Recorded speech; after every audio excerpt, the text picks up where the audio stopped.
Hello everyone, welcome to our digital library.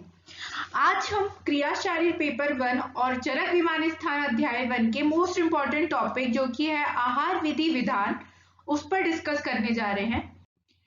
इसके पहले हमने इन्हीं दो सब्जेक्ट का टॉपिक अष्ट आहार विधि विशेष आयतन के बारे में देखा था, जिसमें हमने सारे 8 पॉइंट्स को बहुत ही अच्छे तरीके से समझा था ताकि आपको रटने की जरूरत ना पड़े और आप एग्जाम में 5 मार्क्स के क्वेश्चन आसानी से अटेम्प्ट कर सकें। इसी प्रकार हम आहार विधि विधान के इन 10 पॉइंट को अच्छे से समझेंगे।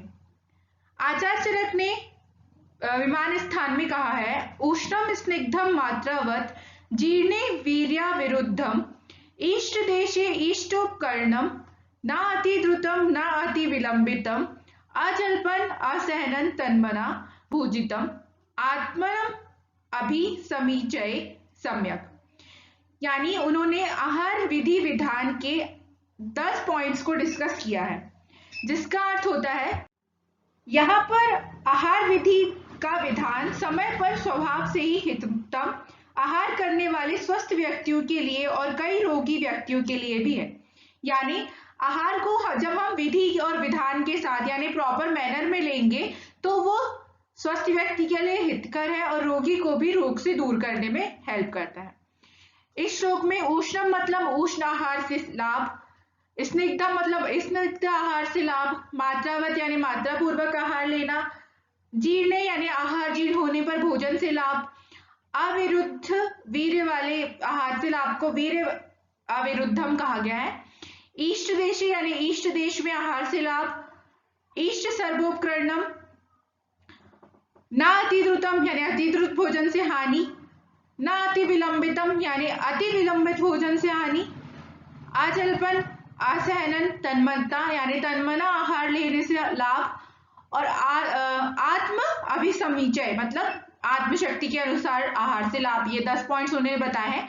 हमें सिर्फ 10 पॉइंट्स को नाम या फिर ये श्लोक को याद रखना है, बाकी मैं आपको जो एक्सप्लेन करूंगी आपको अच्छे से समझना है और फिर आप इसको अपने वे में लिख सकते हैं। Let's start. फर्स्ट है उष्ण आहार से लाभ। गर्म भोजन करना चाहिए क्योंकि गर्म भोजन करने से भोजन में स्वाद मालूम होता है, खाने पर उदर की अग्नि तीव्र होती है, शीघ्र ही भोजन पच जाता है, वायु का अनुलोम होता है, कफ का शोषण हो जाता है, इसलिए गर्म भोजन करना चाहिए। सेकंड पॉइंट आता है स्निग्ध आहार से लाभ। स्निग्ध भोजन करना चाहिए क्योंकि स्निग्ध खाया हुआ अन्न स्वादु लगता है यानी टेस्टी लगता है, खा लेने पर उदीप्त उदर की अग्नि को तीव्र करता है, उसका पाग्र शीघ्र हो जाता है, वायु का अनुलोमन करता है, शरीर का उपचय यानी वृद्धि करता है, इंद्रियों को दृढ़ करता है, बल को बढ़ाता है, वर्ण में स्वच्छता उत्पन्न करता है, अतः स्निग्ध भोजन करना चाहिए। थर्ड पॉइंट आता है मात्रा पूर्वक आहार से लाभ, यानी हमें क्वांटिटी डिसाइड करके आहार का सेवन करना चाहिए। मात्रा पूर्वक भोजन करना चाहिए क्योंकि मात्रा पूर्वक खाया हुआ भोजन वात पित्त कफ को पीड़ित ना करते हुए पूर्ण रूप से आयु को ही बढ़ाता है, गुदा तक आसानी से पहुंच जाता है, अग्नि को नष्ट नहीं करता, बिना किसी प्रकार की व्यथा यानी उपद्रव किए हुए पच जाता है, इसलिए मात्रा पूर्वक भोजन करना चाहिए।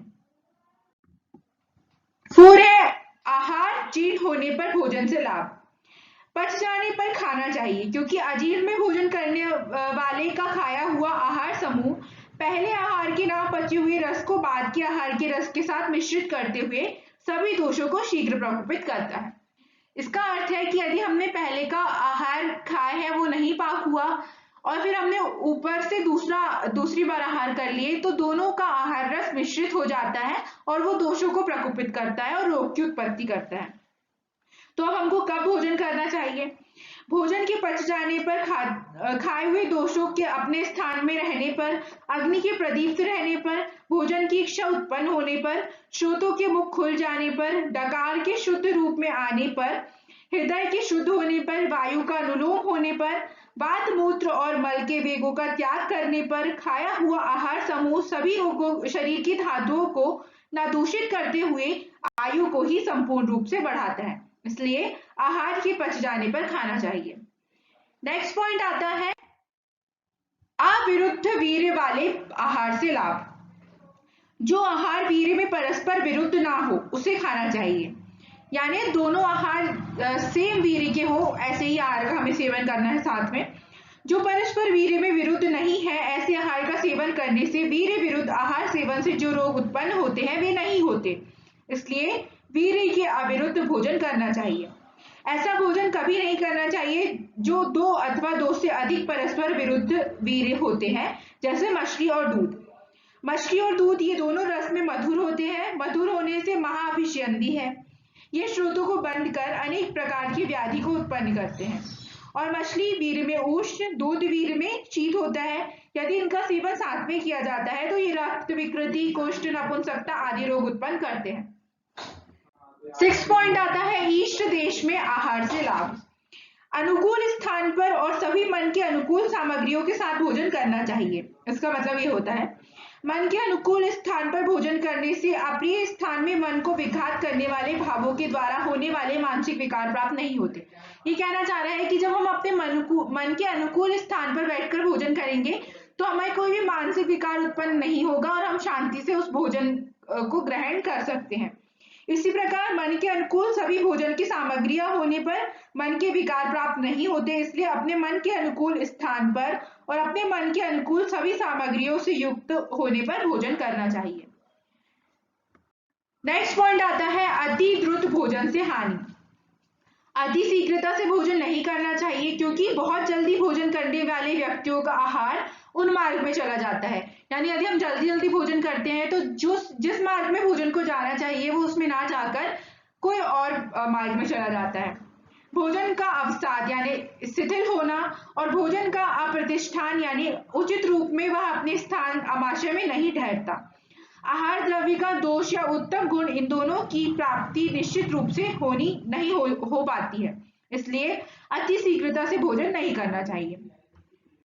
नेक्स्ट पॉइंट आता है अति विलंबित भोजन से हानि। भोजन अधिक धीरे धीरे भी नहीं करना चाहिए, क्योंकि अधिक देर तक भोजन करने से तृप्ति नहीं हो पाती है। आहार अधिक मात्रा में हो जाता है, आहार द्रव्य शीतल हो जाता है, आहार का पाक विषम होता है। इसलिए अधिक धीरे धीरे भोजन नहीं करना चाहिए। 9th पॉइंट है तन्मना आहार लेने से लाभ। वार्तालाप ना करते हुए और ना हंसते हुए भोजन में मन लगाकर भोजन करना चाहिए। बातचीत करते हुए, हंसते हुए या अनमनसक होकर, मतलब मन ना लगे और हम खाना खा रहे हैं, भोजन करने से दोष होते हैं और दोष अति शीघ्रता पूर्वक भोजन करने से भी प्रकोपित होते हैं। इसलिए ना बात करते हुए, ना हंसते हुए और भोजन करने में मन लगाकर भोजन करना चाहिए। लास्ट पॉइंट आता है आत्मशक्ति के अनुसार आहार से लाभ।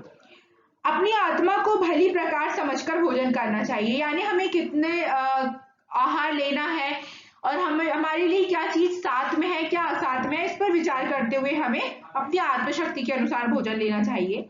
यह आहार द्रव्य मेरे लिए लाभकारी है, यह आहार द्रव्य मेरे लिए हानिकारक है, इस प्रकार अपनी आत्मा का साथ में अपनी आत्मा से विदित होता है। इसलिए अपनी आत्मा को भली प्रकार समझकर भोजन करना चाहिए। तो इसी प्रकार हमारे पूरे पॉइंट्स कंप्लीट होते हैं। आपको ये बात ध्यान में रखनी है कि जितने भी पॉइंट्स के अंदर मैंने जो बातें डिस्कस की, आपको उसको पैराग्राफ में ना लिखते हुए पॉइंट वाइज ही लिखना है। जैसे उष्ण आहार से लाभ में जितने भी पॉइंट हमने डिस्कस किए उनको पॉइंट बनाकर लिखे। इससे क्या होता है कि जो हमारा कंटेंट है वो बहुत ही सुंदर दिखता है और हमें आसानी से याद भी रह पाता है। Thank you so much for watching. Stay connected with our digital library.